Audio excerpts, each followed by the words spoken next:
અધ્યાય 16 દૈવાસુર સંપદ વિભાગ યોગ. ઓમ શ્રી પરમાત્મને નમઃ. શ્રીમદ ભગવદ ગીતા અથ ષોડશોऽધ્યાયઃ.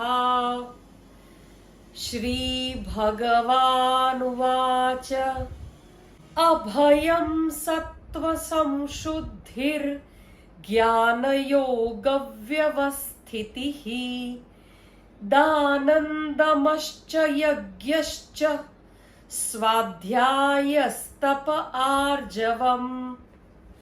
શ્રી ભગવાન બોલ્યા, ભયનો સંપૂર્ણપણે અભાવ હોવો, અંતકરણ પૂર્ણ રૂપે નિર્મળ હોવું, તત્વજ્ઞાનને અર્થે ધ્યાન યોગમાં નિરંતર દ્રઢ સ્થિતિ હોવી, સાત્વિક દાન કરવું, ઇન્દ્રિયોને પોતાનામાં વશ રાખવી, ભગવાન, દેવતા અને વડીલોની પૂજા કરવી, તેમજ અગ્નિહોત્ર આદિ ઉત્તમ કર્મોનું આચરણ કરવું, વેદ શાસ્ત્રોનું પઠન પાઠન અને ભગવાનના નામ તેમજ ગુણોનું કીર્તન કરવું, સ્વધર્મ પાલન અર્થે કષ્ટ સહેવું તથા શરીર અને ઇન્દ્રિયો સહિત અંતઃકરણમાં રુજુ ભાવ હોવો, અહિંસા સત્યમક્રોધસ ત્યાગ શાંતિરપૈશુનમ દયા ભૂતેષ્વલોલુપ્ત્વમ માર્દવમ હ્રીરચાપલમ. મન, વાણી અને શરીરથી કોઈ પણ પ્રકારનું કોઈને કષ્ટ ના આપવું, યથાર્થ અને પ્રિય બોલવું, પોતાના પર અપકાર કરનાર ઉપર પણ ક્રોધ ન હોવો, કર્મોમાં કરતાપણાના અભિમાનનો ત્યાગ, અંતઃકરણની ઉપરતી, કોઈનાય નિંદા આદિ ન કરવા, સર્વભૂત પ્રાણીઓ પર કશાય હેતુ વિના દયા ભાવ રાખવો, ઇન્દ્રિયોનો વિષય સાથે સંયોગ થવા છતાં પણ વિષયો પ્રત્યે આસક્તિ ન હોવી, મૃદુ સ્વભાવ હોવો, લોક અને શાસ્ત્રથી વિરુદ્ધ આચરવામાં લજ્જા થવી તથા વ્યર્થ ચેષ્ટાઓ ન થવી, તેજ ક્ષમા ધૃતિ શૌચમ અદ્રોહો નાતિમાનિતા ભવન્તિ સંપદં દૈવીમ અભિજાતસ્ય ભારત.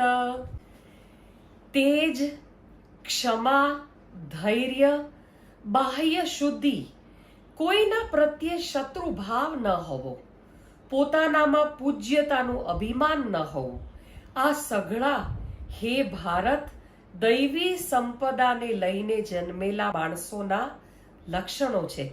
તો આ 3 શ્લોકમાં ભગવાને 26 સંપત્તિ કહી જે દૈવી સંપત્તિ છે. દંભો દર્પોભિમાનશ્ચ ક્રોધઃ પારુષ્યમેવ ચ અજ્ઞાનંચાભિજાતસ્ય પાર્થ સંપદમાસુરીમ. આ શ્લોકમાં ભગવાન 6 આસુરી સંપત્તિનું વર્ણન કરે છે. હે પાર્થ, દંભ, ઘમંડ, અભિમાન, ક્રોધ, કઠોરતા અને વળી અજ્ઞાન, આ સઘળા આસુરી સંપત્તિને લઈને જન્મેલા માણસોના લક્ષણો છે. દૈવી સંપદ વિમોક્ષાય નિબંધાયાસુરી મતા મા શુચ સંપદં દૈવીમ અભિજાતોસી પાંડવ. દૈવી સંપદા મુક્તિ માટે અને આસુરી સંપદા બાંધવા માટે મનાઈ છે. તું દૈવી સંપદાને લઈને જન્મ્યો છે, માટે હે પાંડવ તું શોક કરમાં. દ્વૌ ભૂત સર્ગૌ લોકેસ્મિન દૈવ આસુર એવ ચ દૈવો વિસ્તરશક પ્રોક્ત આસુરમ પાર્થ મે શૃણુ. હે પાર્થ, આ લોકમાં ભૂતોની સૃષ્ટિ એટલે મનુષ્ય સમુદાય બે પ્રકારના છે. એક દૈવી પ્રકૃતિનો અને બીજો આસુરી પ્રકૃતિનો. એમાંથી દૈવી પ્રકૃતિના સમુદાય વિશે તો વિસ્તારથી કહ્યું. હવે તું આસુરી પ્રકૃતિના મનુષ્ય સમુદાય વિશે પણ વિસ્તારપૂર્વક મારી પાસેથી સાંભળ. પ્રવૃત્તિંચ નિવૃત્તિંચ જનાન વિદુરાસુરાઃ ન શૌચન્નાપી ચાચારો ન સત્યંતેષુ વિદ્યતે. આસુરી સ્વભાવના માણસો પ્રવૃત્તિ અને નિવૃત્તિ આ બેને જાણતા નથી. માટે એમનામાં નથી તો બાહ્ય કે આંતરિક શુદ્ધિ હોતી, નથી શ્રેષ્ઠ આચરણ હોતું, કે નથી સત્ય ભાષણ પણ હોતું. અસત્યમ પ્રતિષ્ઠન્તે જગદાહુરનિશ્વરમ અપરસ્પર સંભૂતં કિમન્યત કામહૈતુકમ. આસુરી પ્રકૃતિના એ માણસો કહ્યા કરે છે કે જગત આશ્રય વિનાનું છે, સાવ અસત્ય અને ઈશ્વર વિના આપમેળે માત્ર સ્ત્રી પુરુષના સંયોગથી ઉદ્ભવ્યું છે. માટે કેવળ કામ જ એનું કારણ છે. એ કામ સિવાય બીજું શું છે? એતામ દૃષ્ટિમવષ્ટભ્ય નષ્ટાત્માનોલ્પબુદ્ધયઃ પ્રભવન્ત્યુગ્રકર્માણઃ ક્ષયાય જગતો હિતાઃ. આ મિથ્યા દ્રષ્ટિને આધારે નાશ પામેલા સ્વભાવના, મંદ બુદ્ધિના, સૌનો અપકાર કરનારા, ક્રૂર કર્મી માણસો માત્ર જગતનો નાશ કરવા માટે જ સમર્થ હોય છે. કામમાશ્રિત્ય દુષ્પૂરન દંભમાનમદાન્વિતાઃ મોહાદ ગૃહીત્વા સદ્ગ્રાહાન પ્રવર્તન્તે શુચિવ્રતાઃ. દંભ, માન અને મદથી ભરાયેલા એ માણસો કોઈ પણ રીતે પૂરી ન થનારી કામનાઓનો આશરો લઈ અજ્ઞાનને લીધે મિથ્યા સિદ્ધાંતોને પકડીને જ ભ્રષ્ટ આચરણો ધારણ કરી સંસારમાં વિચરે છે. ચિંતામ પરિમેયંચ પ્રલયાંતામુપાશ્રિતાઃ કામોપભોગ પરમા એતાવદિતિ નિશ્ચિતાઃ. તથા તેઓ મૃત્યુ પર્યંત રહેનારી અસંખ્ય ચિંતાઓનો આશરો લેનારા, વિષયોને ભોગવવામાં તત્પર રહેનારા અને આટલું જ સુખ છે એમ માનનારા હોય છે. આશા પાશ શતૈર્બદ્ધા કામ ક્રોધ પરાયણાઃ ઈહન્તે કામ ભોગાર્થમ અન્યાયેનાર્થ સંચયાન. આશાના સેંકડો ફંદાઓથી બંધાયેલા એ માણસો કામ ક્રોધને પરાયણ થઈને વિષય ભોગને અર્થે અન્યાયથી ધન આદિ પદાર્થોને ભેગા કરવાના પ્રયત્નો કર્યા કરે છે.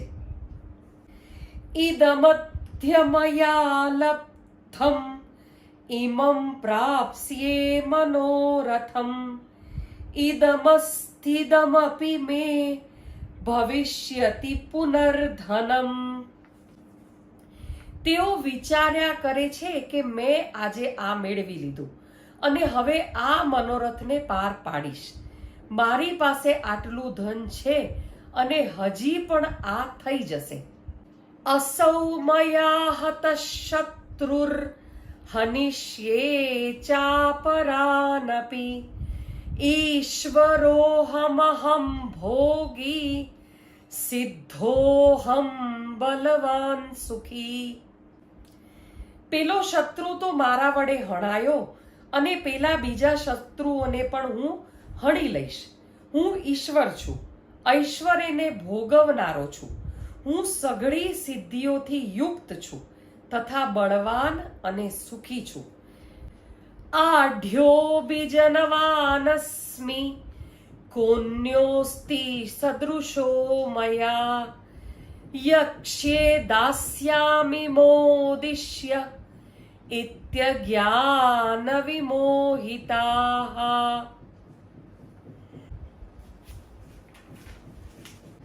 અનેક ચિત્ત વિભ્રાંતા મોહજાલ સમાવૃતાઃ પ્રસક્તા કામ ભોગેષુ પતંતિ નરકેષુ ચ.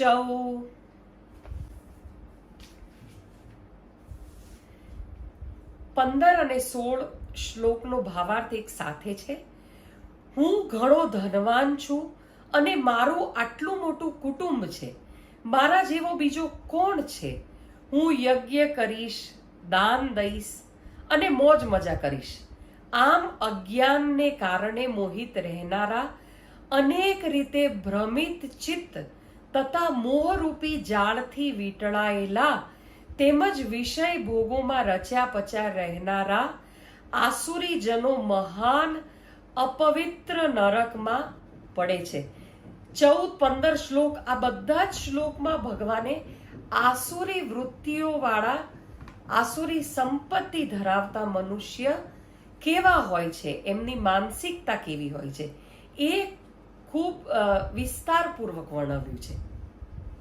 આત્મસંભાવિતા સ્તબ્ધા ધનમાનમદાન્વિતા હા યજન્તે નામ યજ્ઞૈસ્તે દંભેના વિધિપૂર્વકમ.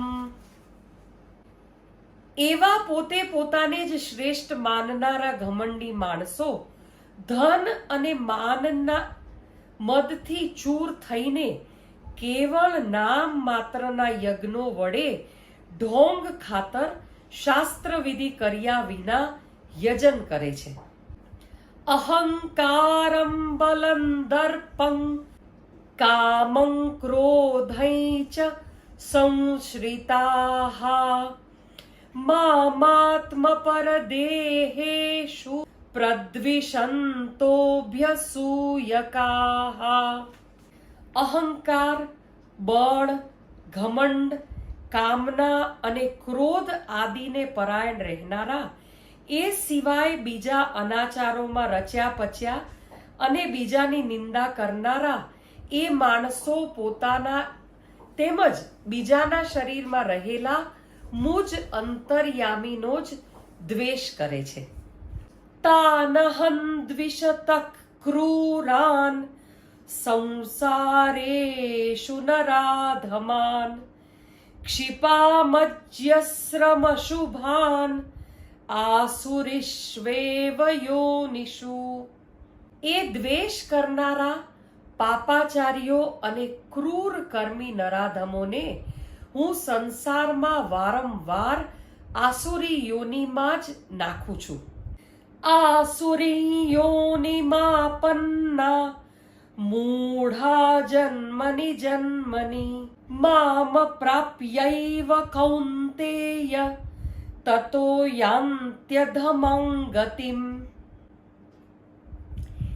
હે કૌન્તેય, એ મૂર્ખાઓ મને પામ્યા વિના જ જન્મો જન્મ આસુરી યોનિને પામે છે, પછી એનાથી ઘણી નીચ ગતિને પામે છે, એટલે કે ઘોર નરકોમાં પડે છે.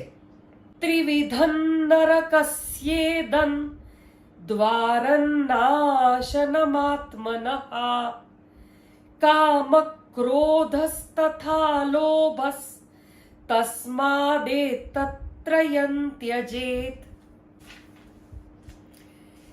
કામ, ક્રોધ તથા લોભ આ ત્રણ જગતના નરકના દ્વાર આત્માનો નાશ કરનારા એટલે કે એને અધોગતિમાં લઈ જનારા છે. માટે આ ત્રણેયને ત્યજી દેવા જોઈએ. એતૈર્વિમુક્ત કૌન્તેય તમોદ્વારૈસ્ત્રિભિર્નરઃ આચરત્યાત્મનશ્રેયસ તતો યાતિ પરાં ગતિમ. હે કુંતી પુત્ર, આ ત્રણેય નરકના દ્વારોથી છૂટેલો માણસ પોતાનું કલ્યાણ આચરે છે. માટે એ પરમ ગતિને એટલે કે મને પામી જાય છે. યશાસ્ત્ર વિધિમુત્સૃજ્ય વર્તતે કામકારતઃ ન સિદ્ધિમવાપ્નોતિ ન સુખં ન પરાં ગતિમ. જે માણસ શાસ્ત્ર વિધિને છોડીને પોતાની ઈચ્છા પ્રમાણે મન માન્યું આચરણ કરે છે એ ન તો સિદ્ધિને પામે છે, ન પરમ ગતિને કે ન સુખને. તસ્માત શાસ્ત્રમ પ્રમાણંતે કાર્યાકાર્ય વ્યવસ્થિતૌ જ્ઞાત્વા શાસ્ત્ર વિધાનોક્તં કર્મ કર્તુમિહાર્હસી. આથી તારા માટે આ કર્તવ્ય અને અકર્તવ્યની વ્યવસ્થામાં શાસ્ત્ર જ પ્રમાણ છે એમ જાણીને તારા માટે શાસ્ત્ર વિધિ પ્રમાણે નિયત થયેલું કર્મ જ કરવા યોગ્ય છે. ઓમ તત્સદિતિ શ્રીમદ્ ભગવદ્ ગીતાસુ ઉપનિષત્સુ બ્રહ્મ વિદ્યાયાં યોગશાસ્ત્રે શ્રી કૃષ્ણાર્જુન સંવાદે દૈવાસુર સંપદ વિભાગ યોગો નામ ષોડશોऽધ્યાયઃ. ઓમ શ્રી કૃષ્ણાર્પણમસ્તુ.